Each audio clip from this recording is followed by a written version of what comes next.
who has your money? So, so we're talking about money. We're talking about who has it. Everybody knows Who that all money has wants in the it? hands of other people. So we got to figure out So, whose hands that money is in. Before we so do, true. Mhm. 2024, not the same as 2023. Everything about 2024 is going to be very different. Good morning. This is the Abundance Mindset Podcast. Sit back and relax as we discuss hot topics on how to handle and grow your business, self-development, and how positivity can bring profitability in your life. Here are your hosts, Vinny and Gualter. Welcome back, Alchemists. This is Abundance Thursdays with myself, Gualter Amarello, and the great Vinny, Smile Chopra. Vinny, where are you calling in from today, brother? Brother, I'm over here. I was going to walk, but we've been recording Crush 2024 as different segments in my office. So I'm right here in my office and home in Danville, California. But then I'll be walking after this. I'm a little bit more dressed, as you can tell. But I know we just did some recording, you and I and Bo, my brother, and it's going to be fantastic. Today's topic is very relevant. We get into 2024. And the topic is what? What's the Principle topic? number 7, who has your money? So, so we're talking about money. We're talking about who has it. Everybody knows Who that all money has wants in it? the hands of other people. So we got to figure out So, whose hands that money is in. Before we so do, true. Mhm. 2024, not the same as 2023. Everything about 2024 is going to be very different. And what you've been doing with Bo is this Yeah, project. If I could talk about that really quick, I just please, interviewed please. for your Crush 2024 project. And what you're doing is Yes, you're bringing in like entrepreneurs who know what they're doing, right? People who have some level of really unique success. And you bought the yes. domain crush2024.com. .com. So Yep, if yep. somebody wants to go and learn about crush2024.com, basically it's interviews every single day for 30 Yep. days straight from top entrepreneurs doing what they do best and teaching just their specific niche, their specific topic. I spoke about return on equity, which Hmm. was very exciting to me because it's just Very, not enough very, people talk about it in the yes. real estate space. Uh-huh. And what I think is going to be very exciting is January 1st, it drops, right? January Yep. 1st, you've got Hmm. you're doing panels and you've got a bunch of the Yeah. speakers coming in. That is, what was it, 8:30 PST? So 8 ATM. o'clock ATM. PST. So 11 o'clock PST. EST, January Yes. 1st. Totally. All right. Totally. Crush 2024. If you haven't already gone and registered, those will be coming out on January 1st. And so let's dive into this wealth principle. This is one that, for those of you who don't have the capital you want yet, don't have the success you want yet, it's probably because you're not talking to the right people. If you're surrounded with negative people, you're surrounded with broke people. Today's principle, this topic on Abundance Thursdays, is going to change your life. Going into it, Vinny, how did you realize that the people you were hanging out with when you first came to this country, like you had your uncle, right? You had your uncle, you had your aunt, you really had no Yes. relationships, you had no connections, and you started working this job where you were selling encyclopedias and Bibles. Bible books. How did you know that a house was good to go to sell a book, right? Like, how did you know that somebody would buy it? Like, did you pick different neighborhoods or did you just walked outside and said, I'm just gonna start knocking on any door that I see? There must have been some sort of approach where you started over time figuring it out. Who had your money? Who was going to say Well, yes? it's a little secret. Let me share with you this company I worked for, right? And very nice company. They will not tell you which city you'll be selling until the end of the training week. What? They trained you 13 hours a day. And I still remember that. I'm just sharing this because on the stage, there will be doors. Literally, they put doors there and they will do demonstrations and they let you practice where Mrs. Jones opens the door and what to say and how to say. This was hands-on experience.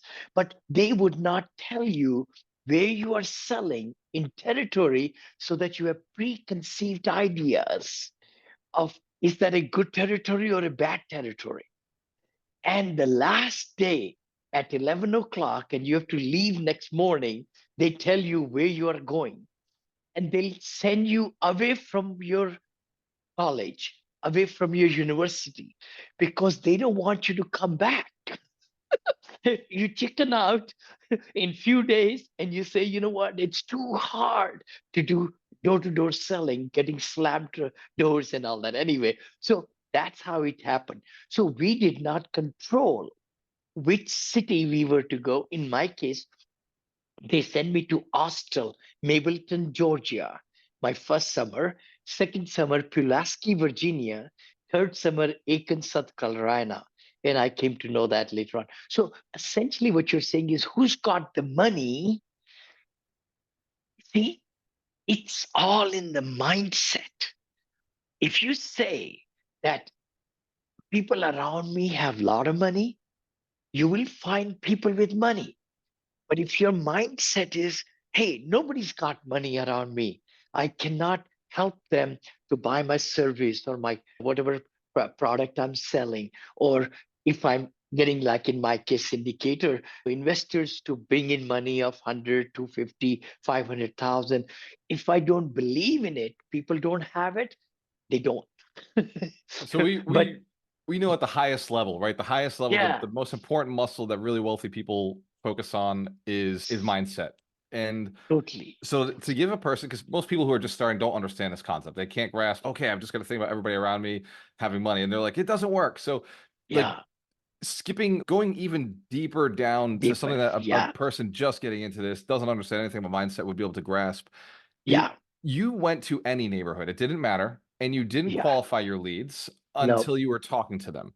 What were some exactly. so basically what you're saying is you had to find out when you were there. You had, which means to me you had to ask questions. The only way you could find out if somebody had your money was you started talking to them. You had to knock the door, step one. Step two, you had to start with some sort of opener. Step three, you had to Hmm. start asking questions and Yep. seeing if this client was right for you. I know this is important because I know most salespeople never do that first step of knock the door or make the phone call or shoot the text. And they certainly, since they've never done that, they never get to the next step, which is start asking qualifying questions. So I love let's it. assume. What you're saying is so right, because I was selling educational books for children. They have to have children in that household. Otherwise, if they have no children, then my products, my the home religious library, which was another one, Bible books also, which anybody could use, right? But the biggest thing was educational books. So I would ask them whether they have children or not.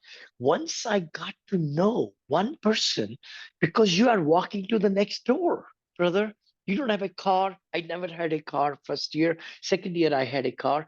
But the key thing was to ask them how many families around them have kids, little kids like them or otherwise, and then knock on those doors. That's so important right now, because if you find a customer who is an avatar, we call it avatar, who can use your services, you need to find more similar to those avatars and ask them who can really also help you to use your service. It's not important. What I'm realizing right now as we go into 2024, uh, nobody cares who Vinny Chopra is. Okay. Nobody cares who Gualter is. It's what we can do for them. Yep. That is the big thing. That is the big thing. So we need to really look at it ourselves. Am I selling my service? Am I throwing out information out there which is helping my avatar, my customers, my investors in my case, and brokers and others, and the for getting the deals, all that stuff? Right. So the benefits need to come first. Then they will say, hey, who is this guy? Huh? The results you're talking about, you're going deep into marketing now. Who has your money is a marketing sales strategy. It's a make money strategy. It's a raising capital strategy. You've identified who the right people are in multiple businesses over the years as you've scaled and grown up to $1.6 billion of assets. Thank you. And as I was touring properties yesterday, we were touring these couple hundred unit buildings. I started Yes. saying the word residence. So you're working in my brain. Ah, You're helping me out with being much better at articulating. So ah, this door knocking was not you pulling a list. It was not you saying, okay, this list might no. have all the right people. So a lot of times in the real estate space, you'll have wholesalers or you have realtors who are saying, I need a better list. I need a better list. What you're saying is just go out and door knock the first house and they will tell you who has the likelihood of the next thing, right? The next house that's likely to be like them. So You know, who it has your is money so comes from important. even It's who so doesn't have your money, right? That one who person who doesn't doesn't have your money could lead you to other people. exactly. I'm so glad what you're talking about. As we crush 2024, as we want to scale our business, as we want to help more clients, we got to not rationalize is the word. A lot of times we say, just like you said, Gualter, I don't have a good list. Okay, make a list with one person. List has two people on it, three people on it. But then once you talk to the first person, give them the best experience, make them a happier person, make them a more knowledgeable person, show them care, show them respect, teach them some things. Even if they don't have money, they will lead you to other people. But don't leave them right then. A lot of people just close their books and say, okay, we'll meet again whenever. Ask them referrals. Yes. I shared that with one of my interviews that in our program agreement, we started in my old life. I said, you know what, guys, why don't we put referral number one blank, number two blank, number three blank? It was written in the contract. So as the customer signs, then as a sales consultant, we ask them to fill out, oh, by the way, my company is really good and our services are great. Can you think of a church who might be somebody that you might like to refer me to in your immediate family? So don't say, give me three leads. Put them in a frame of mind so that they could think about that only, like church or temple in my case, or we can go to the immediate business associates. And then the third would be like their family. Can they think of somebody? So get three referrals. Three referrals. I love this. Who might also benefit from this service? Who might benefit from this? Yeah. So if we're looking at a group of people, let's call them family offices or hedge funds. These are the Yes. people that you Yeah. typically tend to serve now. Yeah. And these are folks who have done the hard work of acquiring money, done the hard work of establishing how money works and where to put it and where to go. One of the things that you do when you identify, am I the right syndicator for this person? Do you have their money? Like now, as you as the clientele, as you as the person that they're going to go work with and doing all the work for them. For me, say I'm running a family office. Now I'm asking who has my money, right? I've got money, but who's going to grow it? Who's going to operate it for at the level that I Yes. want it to operate at?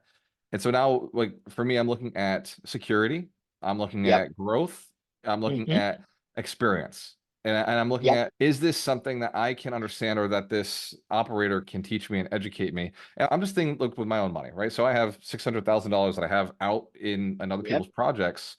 So when Yep. I'm looking at who has my money, I'm talking to Vinny Chopra and I'm saying Vinny's definitely got my money. I know he does because he's got these funds, he's done all this different experience, he's doing these different things.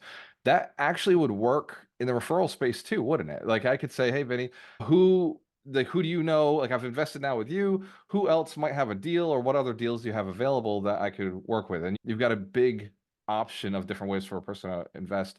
Why did you come up like why does somebody refer somebody out? Like, why does that happen? Like, why does a person say, hey, you know what? Here's another solution for you. Excellent. Excellent. Let's talk about when people are happy with your services, with anybody's services, when people are able to trust us, they will tell more people about you. Yeah. That's how my business has grown from one investor to 580 investors.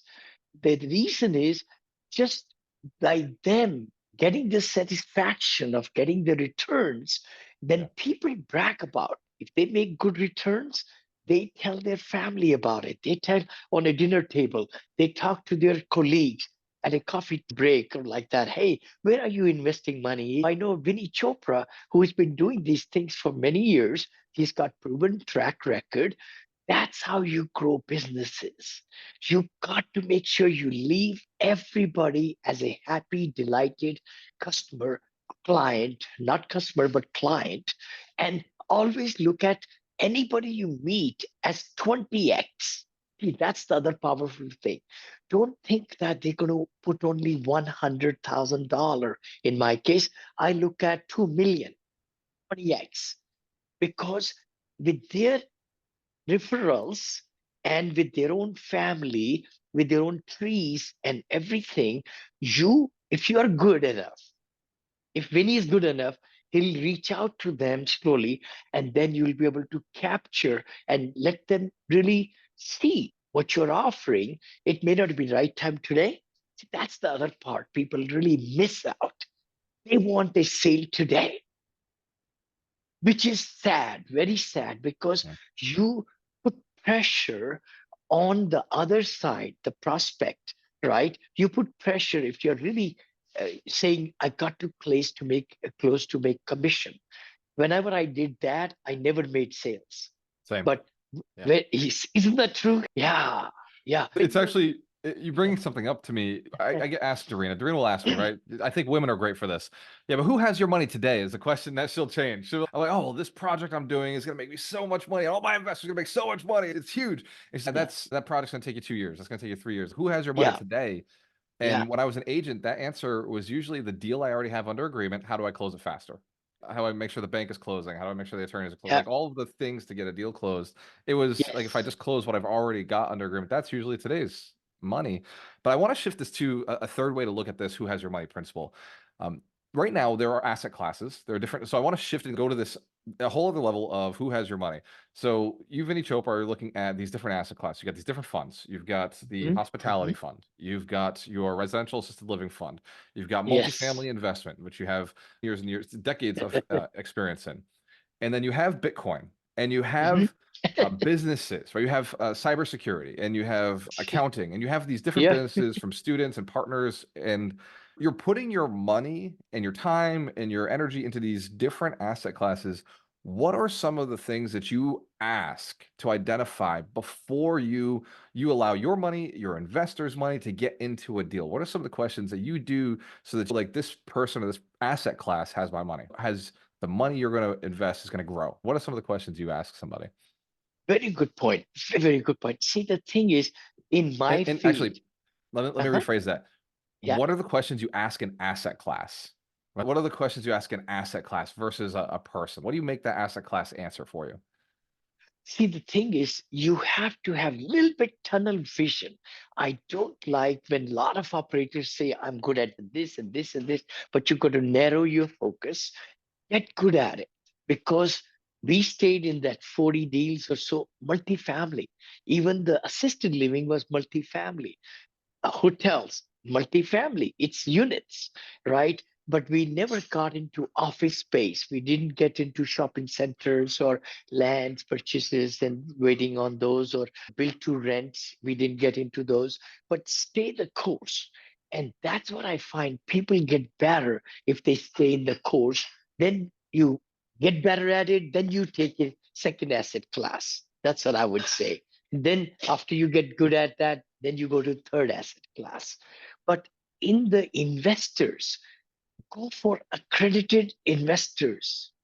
Why? Because it's much less hassle through the SEC field, Securities and Exchange Commission field, where we are always playing in that to be honest, to be transparent, to be communicative, to be updating the investors and make sure that they are really knowing where you are going to purchase the next deal. Because if the money doesn't flow with you, then you are left behind. Who's got the money? First, find the avatar doctors, attorneys, entrepreneurs, IT people, engineers, married people with two children in certain demographics. You can do anything, right? You find those avatars which can relate to you. That's the other I like part. it. I like it. You, I'm gonna ask this yeah, in another way. How please. why real estate over the stock market? Why real estate over the Mm. stock market? Oh my gosh. Oh my God. That's a pet peeve. I play both. I play stock market, I play real estate. But the key thing is in stock market, I have to put 100% of the investment in to get my returns of 8%, let's say, average 8.2 or whatever. This year has been a good year. Last year was a bad year in stock market. But this year, some people might make 12%, 15%, 20%. But the thing is, you put 100,000, you get 10% on that 100,000, 10,000. In the real estate field, let's just shift there. You put 100,000, but the 70/30 LTV, we call loan to value. If the product is good, the real estate is good, the bank says, hey, I'll come with you and I'll put 70% of the loan. I'll give you the loan. If the property is worth $1 million, you just put 300,000 equity, we call it, and they'll give me 700,000 loan at a very good rate. Right now, maybe 8%, 9%, let's say. But if you're doing the value add and everything, and you're going to make a lot more money in the next 3 to 5 years, that 1 million property becomes 3 million now. You gained equity by $2 million. Does the bank come back after 3 years and say, give me 70% of that 2 million? No. Stock market? Yes, because you put whole money in there and you will get just that much. Equity growth is not there in the stock. It is there in the sense if the price goes up very high, right? Then Right. it is. But I love real estate as compared to stock market because there is leverage piece, leverage. In real estate, we get depreciation effect. Do you get depreciation in stock market? No. The P&L is going to show you what you made, and then you got to pay on your ordinary income long term. If you kept the stocks for over a year and then through it long term gain, it's called. Short term is less than a year, I think. But if you lose in stock market $3,000, I don't know who designed that. If you lose 200,000 in a year, I lost 389,000. I just looked at it last year. I knew it before. I looked at it again because this year I've made money. I want to make sure we are going over past that small blip. But the thing is, in real estate, there are so many things you could do. Once you buy a stock, you have given the money to the stock company. And then if it's going to grow their sales or how they pay dividends and all that, it's a big art, of course, learning those things. Or options, I don't play options. A lot of people play options and margins and all.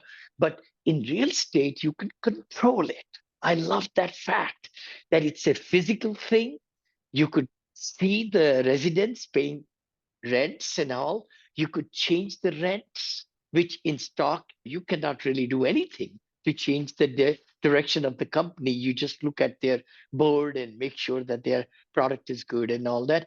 Then depreciation, which you just talked about.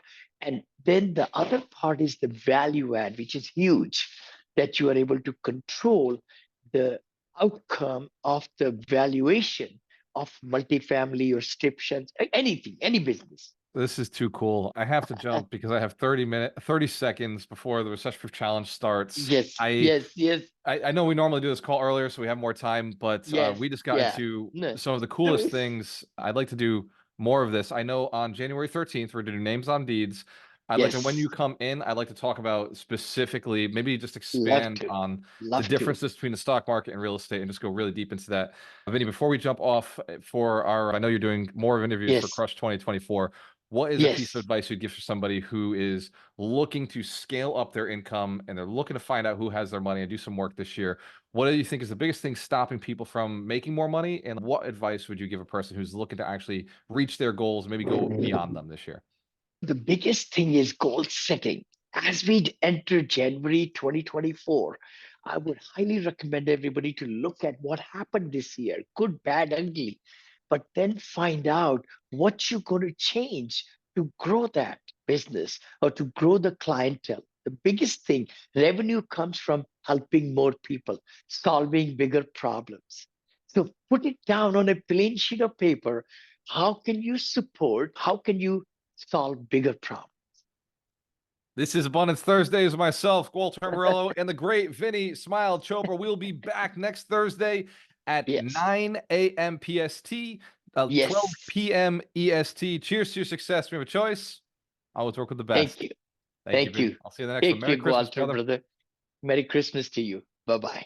Hey there! The upcoming episode is scheduled for Thursday. We appreciate your viewership of the Abundance Mindset Show. Tune in every Thursday at 9 a.m. Pacific Standard Time or 12 p.m. Eastern on various social media platforms hosted by Vinny Chopra and Gualter Amarello. Don't forget to subscribe, share your comments, and leave a 5-star review.